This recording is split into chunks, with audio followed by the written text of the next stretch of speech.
Good afternoon. Greetings, everyone. This is Ivan Duran, your Superintendent of the Bellevue School District. I want to welcome our Bellevue School District families, guardians, and community to our Fall Planning Forum. We had over 247 questions that were sent to us, and we know many of you are seeking more information about what our plans for this year will be. We have taken the questions and organized them by themes, and we'll be addressing them in this presentation today. Once again, I am joined by members of our district leadership team, and I want to take a moment to thank them for their work and dedication to create the best learning experience for all of our students.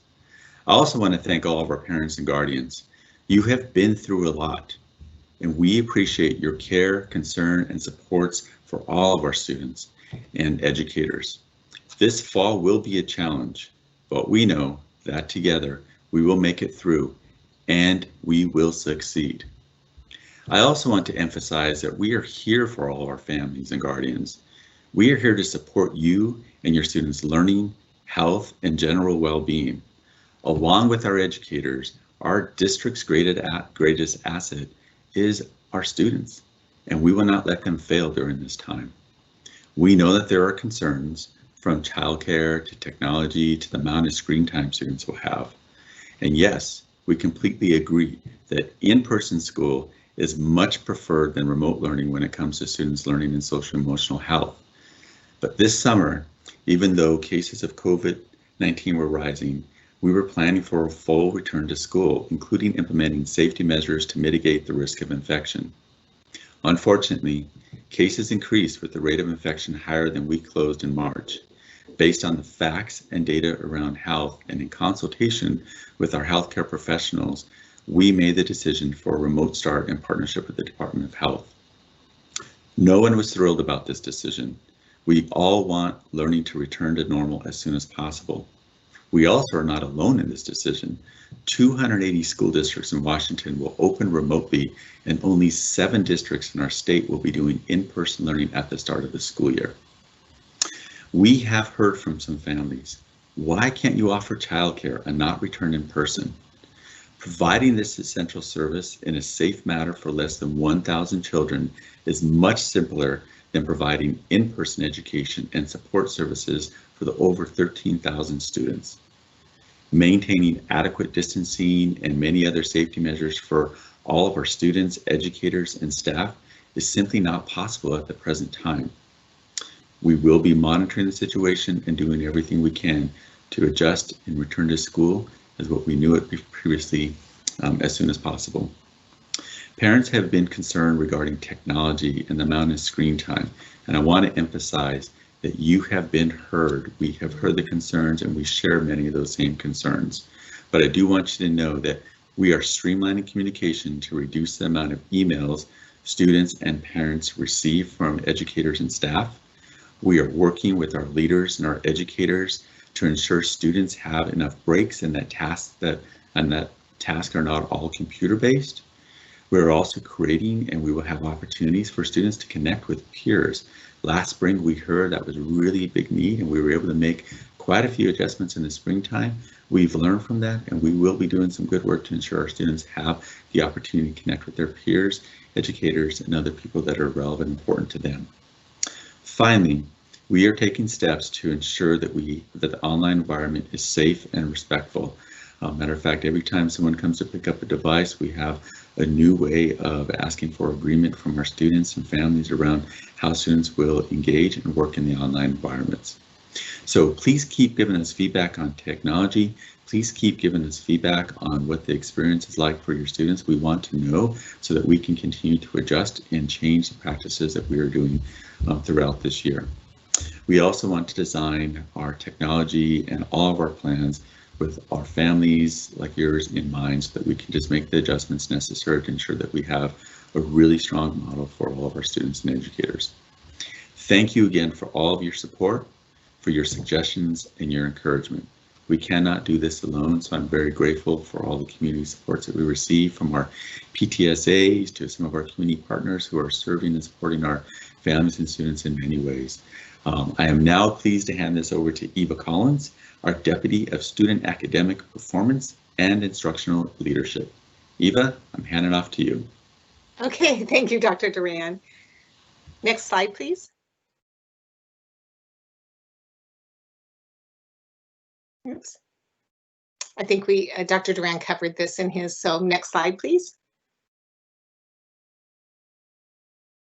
Okay, I'm really pleased to be able to share with you the schedules for your students when they come back to school starting next week or the week after if they are in kindergarten. The first one is our elementary schedule, and these schedules will apply while we're in temporary remote and for the students who are enrolled in our virtual learning program. So the first one is the elementary schedule, and what you might notice right away is that there are no start and end times or no times at all listed here on this schedule, and that's because every school has their own start and end time at the elementary level, and so it will follow the same start and end time as your neighborhood elementary school. For those in the virtual program, it will also follow your neighborhood program unless your student is assigned to a teacher who is teaching students from a variety of neighborhood schools. And in that case, the teacher will follow the schedule of his or her assigned school. So that sounds confusing, but you will be getting a schedule with start and end times. And if your child is in their neighborhood program, you'll follow that same start and end time. Okay, so in the morning, I just want to explain a little bit what this schedule is telling you. In the morning, that's where the bulk of our synchronous or live schedule time will happen for students in elementary school. And that will include some reading instruction, some math instruction, and some time with our art, music, PE, and library specialists. Those specialists will likely have a shorter amount of live time than you would typically expect. You know, their time with students is usually 40 minutes, but what they are planning on doing is spending maybe 20 minutes of live time, depending on the age level, with students, and then planning some activities that students can do on their own time, or they may work with small groups in the afternoon or on Wednesdays. So your student will get some live time with the teacher, with specialists, in the morning, doing whole group instruction. The teacher may break the class up into small groups, but the teacher will be there teaching the class in the morning. Then there will be a long lunch period. We want kids to have an opportunity to get some fresh air, to move around, to just relax, and to eat lunch and feel nourished for the afternoon session. In the afternoon, we will be having some small group sessions with teachers. So on any given day, your student may or may not be assigned to a small group for the afternoon. If they're not assigned to a small group, they'll likely be doing some work on their own. And we have some really great programs that we'll be having our students work in that are online programs, but we also have things that kids can do that are not online. But they'll have some opportunities to do those in the afternoon. And again, during that afternoon time, if students are already like, I'm done for the day, they can do those activities anytime. That's what asynchronous time is all about. On Wednesdays, we talked about this last time, that's flexible and fun. We want to make sure that our kids are having some joy built in, not only to their regular school day, but also every week where we can engage kids maybe in having some whole school assemblies, some social emotional learning and connection with peers, and again, some individual work or individual time with their teacher or small group time perhaps. So that's the elementary schedule. Next slide, please. Okay, this is the secondary schedule for students in grades 6 through 12. And while it does have a time schedule on the left, that's as an example only. If your child's school does not start at 8 o'clock and end at 3:25, then this is not that, well, if your child's school does not start at 8 o'clock, then they will follow their normal school start time. This is just as an example. All of our comprehensive high schools do start at 8 o'clock, so this schedule is what our comprehensive high schools will follow. Okay, in the green, you'll notice that we have some green shaded periods and some sort of salmon or peach shaded periods. So in the morning, just like with elementary, that's where the bulk of the live scheduled time will be. So students will need to get up and get out of bed and get ready for school as they typically would, and log on and participate in classes. We won't have all 7 classes in any given day. We heard loud and clear from our parents and our students that that would not be recommended. That is not desirable. And so they will have up to 4 periods in one day. So on Monday, students will have live instruction with their classroom teacher for periods 1 through 4. And in the afternoon, the teachers will be providing small group instruction to extend learning for kids, to differentiate instruction, give small groups an opportunity to work together. That's we call it asynchronous time, but it's also time for teachers to call in an individual or small group of students from the morning session to further explain or go over some work that was assigned perhaps in the morning. Then there's this period 8. That is not another class that your child will be taking. It's an opportunity. We wanted to make sure that this was scheduled and on our schedule, but really it's an opportunity to provide maybe some joint training with our teachers and staff. We have a whole, and parents, we have a whole bunch of things that we'd like to be sharing with our parents in terms of learning. And so this gives us that opportunity. But it also gives an opportunity for our students to participate in perhaps some of the testing that we need to do. We have some things that we need to do some health screenings and some academic screenings with our students.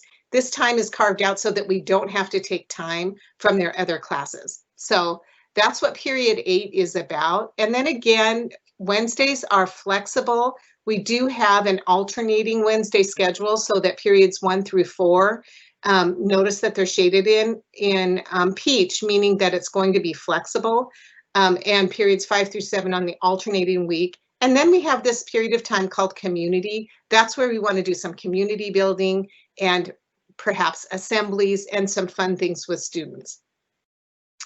Next slide, please. We put this in here and we'll have this on our website as well because we're using a lot of terms that may not be clear, they're not familiar, like temporary remote or virtual learning program.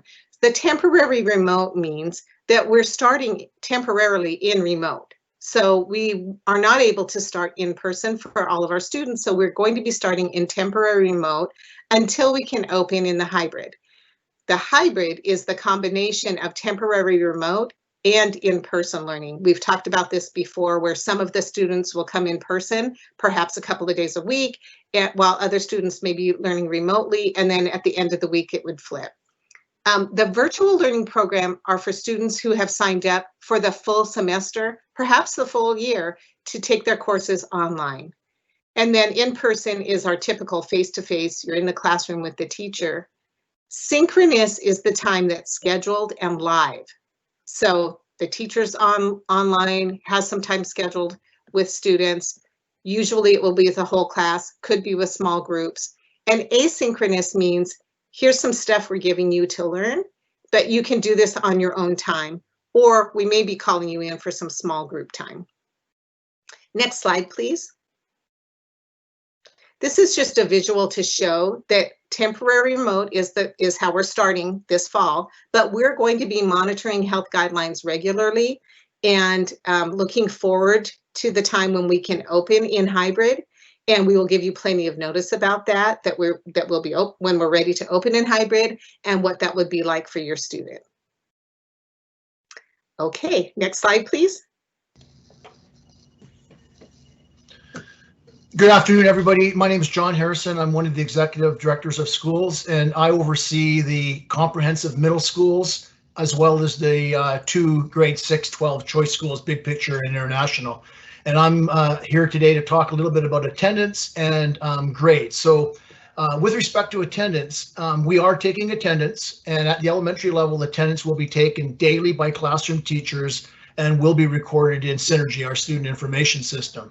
And at the secondary level, attendance will be taken daily, each period, and again recorded in Synergy. And during the month of September, for reporting of absences of our students away, our focus really is going to be on connecting and engaging families to make sure and ensure that our students are fully participating. And then beginning October 5th, our current practice of reporting absences when students are away and excusing absences for valid reasons. We'll resume that practice on October the 5th. Next slide. Grading and assessment, a topic of interest to all of you, I'm sure. So what's familiar? Right now, I think most of you are aware that at the elementary level, we report progress formally twice a year at the end of each semester, and that the grades that are reported use a 1 to 4 scale. Teachers provide comments, and parent conferences typically occur in October. And at the secondary level, progress is reported on a quarterly basis, and the grades we use are letters A through F designations, and teachers also include comments on those formal progress report cards, reporting processes. What's new this year is that grades hopefully are going to be based on improved assessment practices, and those 4 new assessment practices that we're rolling out this year are listed under what's new. One is that classroom assessment is going to be aligned to learning standards. Second is that students will be provided with multiple opportunities to demonstrate their learning. Third, students are going to be provided with the opportunity to retake and or redo summative assessments. And those are the assessments that typically are graded. So we're going to provide opportunities for students to retake and redo. And then finally, this is a big one. We're going to allow late work to be used to assess student learning and be fully recognized to demonstrate proficiency. What we're trying to achieve here is we're trying to recognize that learning occurs and not be focused on when it occurs, but the fact that it does occur. Next slide. So under the what's familiar column, we do have policies, district policy and district procedure that outlines these things. So for example, information about parent conferences are included in policy 2420. In procedure 2420 on grading and progress reporting, we include how letter grades are defined and go into a little more detail. A really important document that you may not be familiar with is the best practices in assessment, grading, and reporting, and that's included as an exhibit. And it's a really interesting document. I encourage you to look at it if you haven't already done so. Those are things that are currently in place. What's new this year is we're beginning a shift, a movement to proficiency-based grading based on learning standards. And we'll be forming an advisory team that's going to support this implementation of a grading system that ultimately will result in grades that are mathematically accurate, resistant to bias, and motivational for kids. And this plan that we're putting together will be developed over the course of this year. We're hoping to have it developed by the end of May, with implementation beginning the following year in September 2021, a year from now. Thank you. Thank you. Hi, I think I'm next, so next slide, please. I'm Heather Edlund, Executive Director of Teaching and Learning, and I'm here today to talk to you about a few of the programs that I work to support. So one of the first ones I want to talk about is childcare. We will be offering very limited childcare, as you heard earlier from Ms. Collins, for approximately 600 students as we start the year.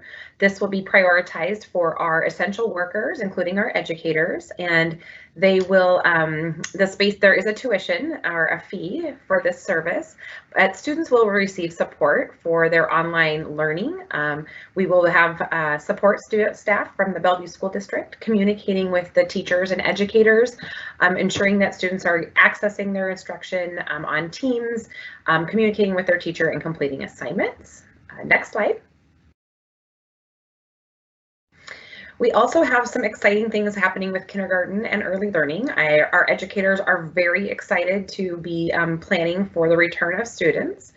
There's been a team that's been meeting, they've been planning what that's going to look like at all of our schools, but every kindergarten teacher will be reaching out to families if they have not already, and they'll be scheduling a family connection meeting, and those will occur on either September 3rd, 4th, or 8th.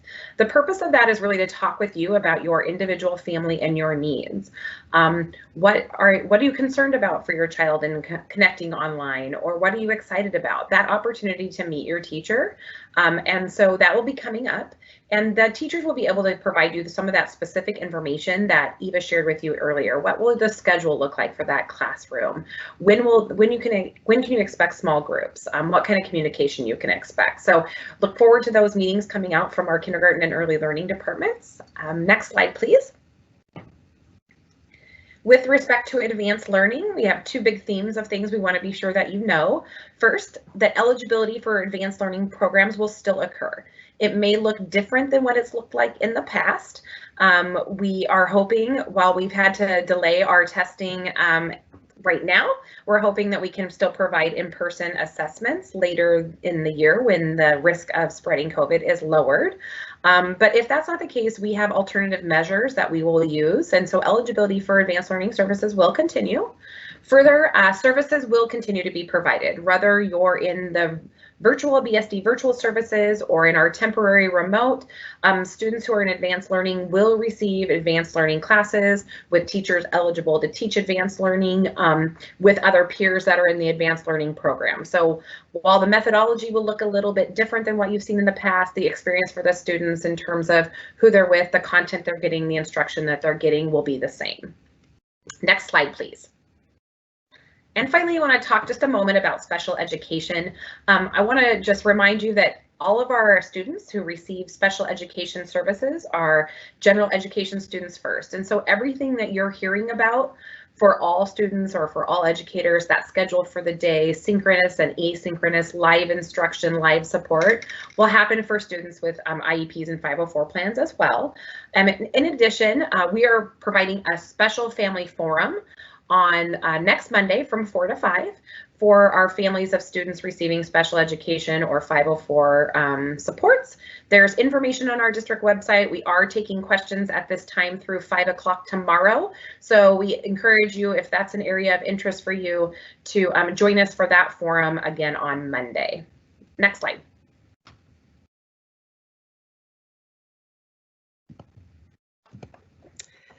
Good afternoon, everybody. My name is Heather Sanchez. I'm an executive director of schools, and I support half of the elementary schools in the Bellevue School District.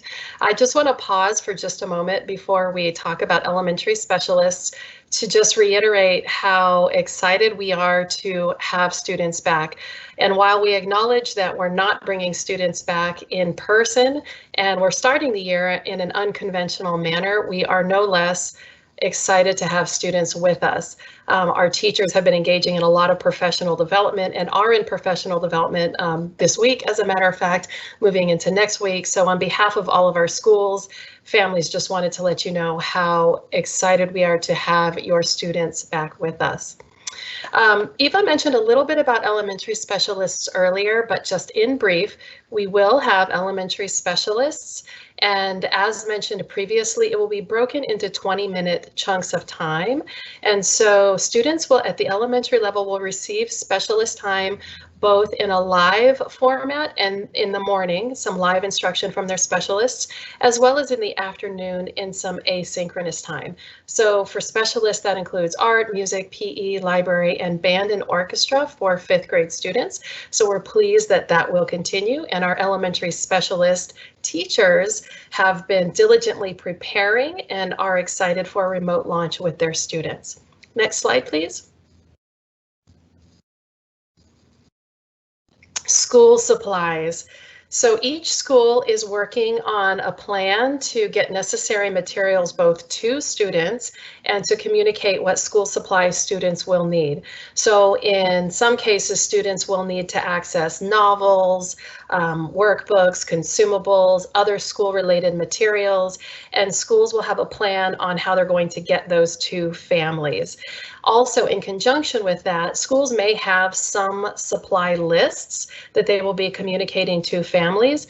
Families will not be expected to pay any fees for essential school supplies, but there might be some school supply lists. So I think the key takeaway here is that schools will be communicating directly with their school communities around the supply needs, both how to get what you need to your family and then what your child needs to start the school year. The last thing I want to say about school supplies is we also have multiple ways to get supplies to families who need them through our family connection centers and a wide variety of other needs.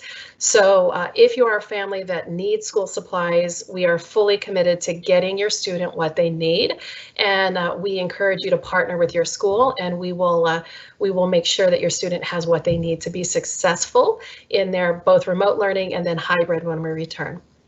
And that's it for me. Thank you. Next slide, please. All right, good evening, everybody. My name is Kelly Aramaki. I'm also one of the executive directors of schools, and I supervise our dual language and language immersion schools at the elementary level. We wanted to share a key update for families who are in the dual language or language immersion programs. It has been a priority for us to find a way to continue to provide dual language and language immersion in both hybrid and 100% virtual. And we are pleased to share that we are able to provide both of those programs in both settings for elementary, middle, and high. To make this happen for families, the one challenge that we are continuing to work through is particularly at Jingmei and Puesta del Sol around having enough staff to both staff the virtual and to staff K through 2 when we move back into hybrid. So we are working through that challenge. But we wanted families to know that that's something that we're working on. One proposal that we are currently pursuing with which principals have recently communicated with their communities is to possibly do the hybrid AB schedule for grades K through 5 at Jingmei and Puesta del Sol. By doing that, it would allow us to have enough staffing to be able to serve our families in virtual and in hybrid as well. But more to come on that. Next slide. Hello, everyone. My name is Sharon Couts, the Executive Director of Teaching and Learning. I want to share with you some of the ways that we'll be providing services to our students receiving English language services this fall. So we have a fabulous multilingual learner facilitator team, and they will be collaborating with the classroom teachers and also providing small group and one-on-one support for our students. There are several new resources that will support our students, such as science kit videos that have high impact language strategies. We also have purchased some culturally responsive books that affirm racial and linguistic identity. The state English language proficiency assessment is underway right now, and that will continue throughout September for our new incoming multilanguage learners. And this is so that we can identify who will need services.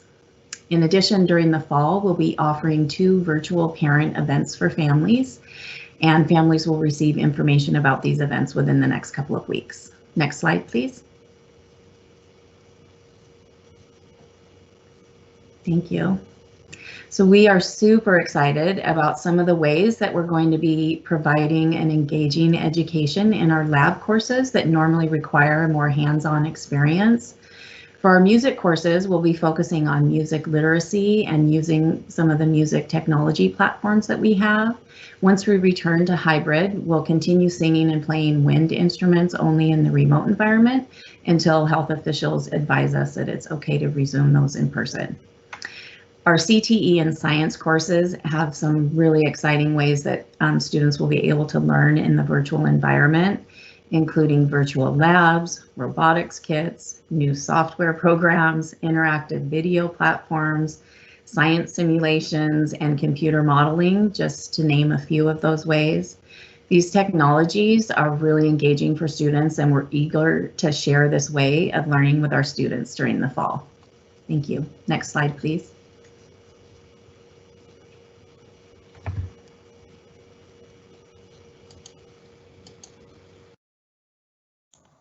Patty. Oh, thank you for that, Melissa. Hi, thank you for joining us. I'm Patty Sigworth, Executive Director of Schools, and I provide that oversight for the comprehensive high schools and select programs and departments. And we're going to talk about 2 of those programs and departments today and provide you an update. So I want you to know, first and foremost, we recognize the impact that athletic, club, and school-wide activities have on the lives of our kids, contributing to their overall sense of belonging and social emotional wellness. Given that impact, to our students and to our school communities. Maintaining high levels of engagement and quality athletic and activity programming is really crucial. We did training with our coaches over the summer, and I'm really pleased to share that thanks to the ongoing collaboration with the Bellevue Coaches Association in our district, all athletes will soon be provided athletic opportunities, regardless of the sport, the season, and/or the coach, recognizing the need for equitable access to this programming. And this will be an expansion of the programming that was already offered this summer. And for clubs and activities, we are currently in the process of training our advisors. The vast majority of our advisors are certificated teachers who are just returning, some of them for relevant professional development. And the club activities, you can anticipate those to start at the very beginning of the year. And we're really excited to engage our students in their areas of passion. These activities will include school-wide activities, and there'll also be activities that are facilitated by club advisors and/or student leaders. You can find specifics relating to athletics and activities on our district website. In the website, there's detailed links for all sorts of different areas, whether you're interested in learning about athletic eligibility criteria, how to go about earning PE credit for directed athletics, registration processes if you're in middle school and you want to participate in Jubilee or school-sponsored activities or athletics. And each school also has a particular website that you can find school-specific information. We also have a Let's Talk link. You can see that on this site up in the upper right corner. And if you click on that, whether you're on the district site or the school-based sites, you can ask a question, share a wondering, and we monitor that regularly, and we will get back to you and respond to your inquiry. Next slide, please. So school counselors returned last week, and they've been engaged in first relevant professional development. And most recently, they've been working really closely with our administrators and our support staff. They've been helping register and welcome our new students and our families, plan for the start of the school year. They've been working feverishly on student schedules, and they've been working to address social emotional needs of select students and partnering with some of our families. If you have a question for a counselor, something that might not be emergent, or you have a concern, maybe you're wondering about an elective course offering or a WANET course or running START, feel free to email your counselor. The counselor will either respond directly or they'll forward that to another person who will respond on their behalf. It's really dependent on the nature of the inquiry. And we also have the Let's Talk link for the counseling department and programming and services, so please use that as well. If for some reason you're unable to connect in a timely manner with the counselor, please feel free to email one of our administrators, and we definitely want to be here to support you and get back to you. Next slide, please. Similar to activities and athletics, we have a district-wide counseling department link on our website. And in that link, it does include really extensive lists of community resources for our students and families. If you do have an urgent concern related to your students' mental health, your students' safety or wellness, please call 911.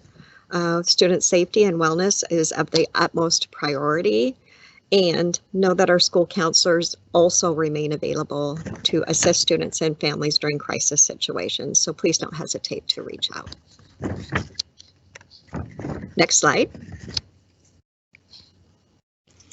I also wanted to let you know that our district has been working really diligently on realigning our resources to best serve our students and our families. At the elementary and at the secondary level, support staff responsibilities have been adjusted to meet the needs of our kids. These support staff will be available to support select students and students identified in classes, select classes.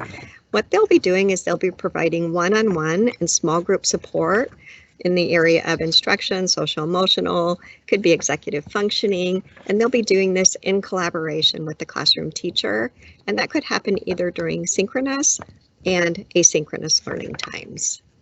We used key classified staff last spring, and we deemed it to be a really highly effective strategy based on the input we received from students and their families. We're really grateful for the collaborative partnership between our teachers and our support staff, and it's all in the spirit of meeting the needs of our students. And Melissa Devita next to provide additional updates on school operations. Thank you. Good afternoon. I'm Melissa Devita, and I am the Deputy Superintendent of Finance and Operations for the Bellevue School District, and I am so happy to have all of you here today for us to share with you everything that we've been doing to get ready for the school year. We're excited to have your kids with us and support their learning as they move towards graduation, and they're creating their life and their future world.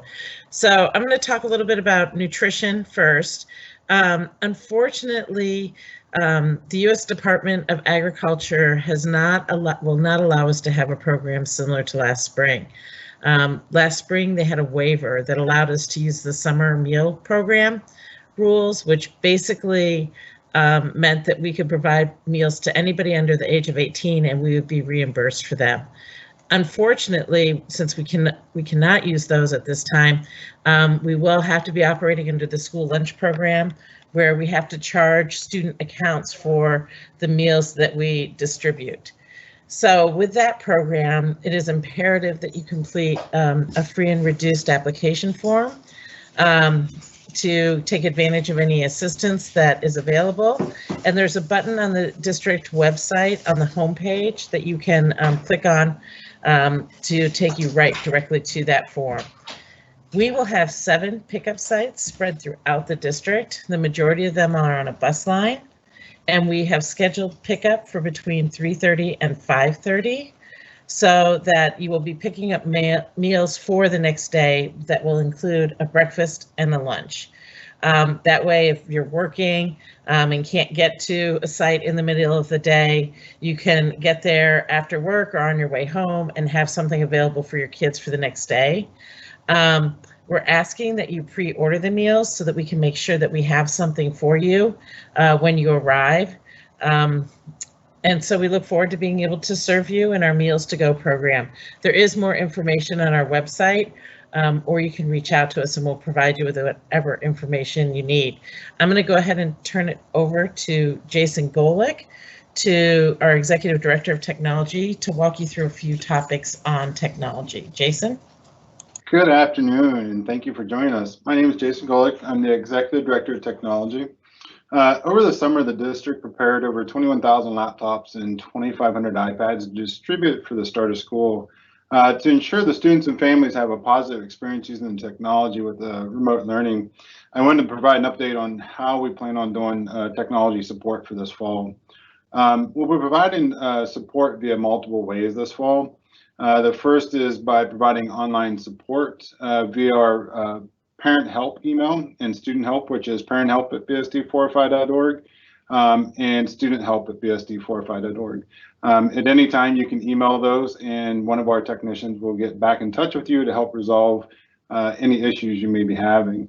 If you require phone support, you can call the district's help desk at 425-456-4321. And if someone's available, they will answer the phone. We also use that for any families that require translations. We can provide that translation service via language line. So we'll have that available as well. Both of those options are available for support Monday through Friday from 7 a.m. to 4:30 p.m. And that support options are available starting today. We're also going to expand our in-person support this fall. We'll be offering in-person support at Sammamish and Newport High Schools. This is a walk-in service or a curbside support service. Their hours will be from 8 a.m. to 3 p.m. Monday, Wednesday, and Friday, and then 10 a.m. to 6 p.m. on Tuesdays and Thursdays. That in-person support will start on August 31st. And that's where if you have damage to your device or it stops working, you can take your device there to get a loaner or to get it repaired, reimaged while you wait as well. So that any of that type of damage and break you would end up going to one of those support centers. For any family that's unable to travel to one of the 2 in-person tech centers, if you email or contact the student help email address, we'll be able to arrange mobile support service to come out to you. We'll either bring a device out to you, collect your old device, get it repaired, and get it back to you as well. So you can make that request via the student help email address. 2 other things that are coming up for us is we have 2 more family technology webinars coming up next week. One is on August 31st. One is on September 2nd. Both of these start at 6:30 p.m. The live stream info is available on the district's website under family technology webinars. All these sessions will be recorded so that you can view at a later time at your convenience. You'll also be able to find additional technology webinars that we're currently running and recording to put up there as well for you to be able to view at any time. And all these will be found under that technology webinar section. And so the last thing to finish up with is any families looking for support, out there on the district website, we do have a section called technology support in the gray boxes. If you click on that, there'll be a bunch of resources for you out there as well. So thank you. Okay, next slide, please. And I think Carrie Lang, if you want to talk a little bit about COVID protocols and testing, that would be great. Yeah, hi, absolutely. Make sure you can hear me. My name is Carrie Lang. I'm the Director of Health Services in the Bellevue School District. Thank you for joining us today to listen to us about our fall return plan. I want to talk to you a little bit today about COVID-19 testing protocols. To start, we are going to recommend that anybody, whoops, can you not see me? We can now. Oh. Okay, fantastic. No, actually, now you're off. All right, I'll wait a second. Now we and see see you. if it There helps. you go. Gotcha. Okay, great. Thank you. Anybody who we find out has symptoms of COVID, we're going to recommend that they reach out to their healthcare provider and get tested. We are going to provide resources for families of where the testing is available. We're going to be providing for them locations of testing. We have knowledge of where the testing is free to people. They can go without insurance, also where they can have drive-through testing rather than walking in. So we'll be providing those resources to people. We won't be requiring testing for people, but we will be telling people that if they do have symptoms, they need to stay home until they can either get tested or be free of the symptoms. So we'll be following the advice from Washington State Department of Health. The link is down at the bottom. If you want to take a picture of your screen, you can go and visit that site, and it has a lot of great recommendations for people who may be concerned about their exposure to COVID-19 or believe that they may need to get tested. If somebody does test positive for COVID-19, whether a student or a staff member, we are going to work with them to make sure that they are following the Department of Health guidelines for a safe return to school. So, hoping that they will be able to follow the quarantine guidelines and follow the home isolation guidelines. Right now, home isolation guidelines are that people should stay home for 10 days after they first exhibited symptoms. They should stay away from other people. They should not return until they are fever-free for 24 hours without using fever-reducing medication, and that all of their other symptoms should have resolved before they return to school or to work. And we'll be having people follow those guidelines as well. If people are exposed to COVID-19, we are going to be enforcing the 14-day quarantine period and asking that students and staff members who may have been exposed to COVID-19 not return to school or work until that 14-day quarantine period is over. We're going to be doing a lot of training, and we've been starting already with our staff members, and we'll be training students when they start coming back as well on the things that they can do to prevent and slow the spread of the coronavirus, both here in our school buildings when we return, but also out in the community. Some things that we're going to be training people on are monitoring themselves for symptoms. We're going to be training them on proper hand washing techniques. We're going to be training people on physical distancing guidelines and how they should be trying to stay 6 feet apart from each other whenever possible and limiting close contact with others.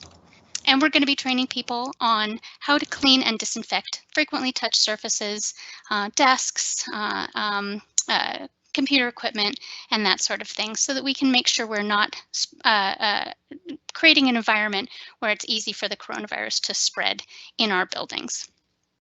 We're also going to be helping students and staff members to remember to cover coughs and sneezes, use tissues, wash their hands, and put tissues in the trash cans. So lots of training coming up. And as we get updates from the Washington State Department of Health or from our Seattle King County Public Health representatives, we'll be passing those along to families, to students, and to our staff members as well. Thank you very much. And I believe I'm handing it on over to I'm going to take it back from you, Melissa. Carrie. Thank you so much. It's all good. Next slide, Mike, please. Thank you. All right. So there's a lot of questions about when will we be transitioning to in-person. So let me say that we will continually be monitoring this. There will be some in-person learning happening during this first time frame. We're going to have students that receive special education services doing some in-person, some students who need additional supports to graduate, and students learning English as their second language will also be having some in-person services. That being said, we're going to be using the State Department of Health's decision tree that made recommendations, and this will be the basis for us. It'll provide our roadmap for making decisions as to when we can return to some in-person learning. So we will be monitoring these numbers regularly and communicating with you regularly on where we're at and what we think. It's important for us to look in Bellevue, but also beyond Bellevue, because only 35% of our staff live in Bellevue. And so we need to be cognizant of what's going on in the rest of our metropolitan area. So you can see there are 3 levels of risk that we're looking at: high risk, medium risk, and whoops, that should say low risk. Sorry about that. But currently we're at 80.4 cases per 100,000 over the past 14 days. That's an average. And so you can see that we are still in the high risk category, higher than 75 cases. And this is the most recent data that I had from King County. The good news is we are on a downward cycle. But we want to avoid yo-yoing back and forth. So we really need to be far enough below that 75 new cases to bring people back and know that that trend is pretty solid, so that we're not below 75 one week and then above 75 the next week. You know, and really that gap in there is so that once we go into an in-person model, if we go up some, but don't exceed that 75, then we can stay in that in-person model. So the goal is to get there and to stay there and not to be flipping people back and forth. We don't anticipate switching all in one motion. Like, we don't expect to everybody be in temporary remote on a Friday, and then Monday everybody to be back in hybrid or some form of in-person learning. Rather, we're really working on a transition plan right now. In all likelihood, we will begin with our youngest learners first coming back into the buildings. You know, when we decided to go temporary remote, we kind of flipped a bit and focused on getting a strong start to this school year.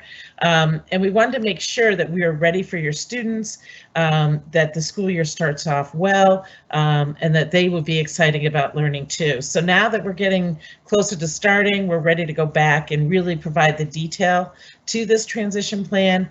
And so we'll be communicating out what exactly it is shortly after we do some additional work on it.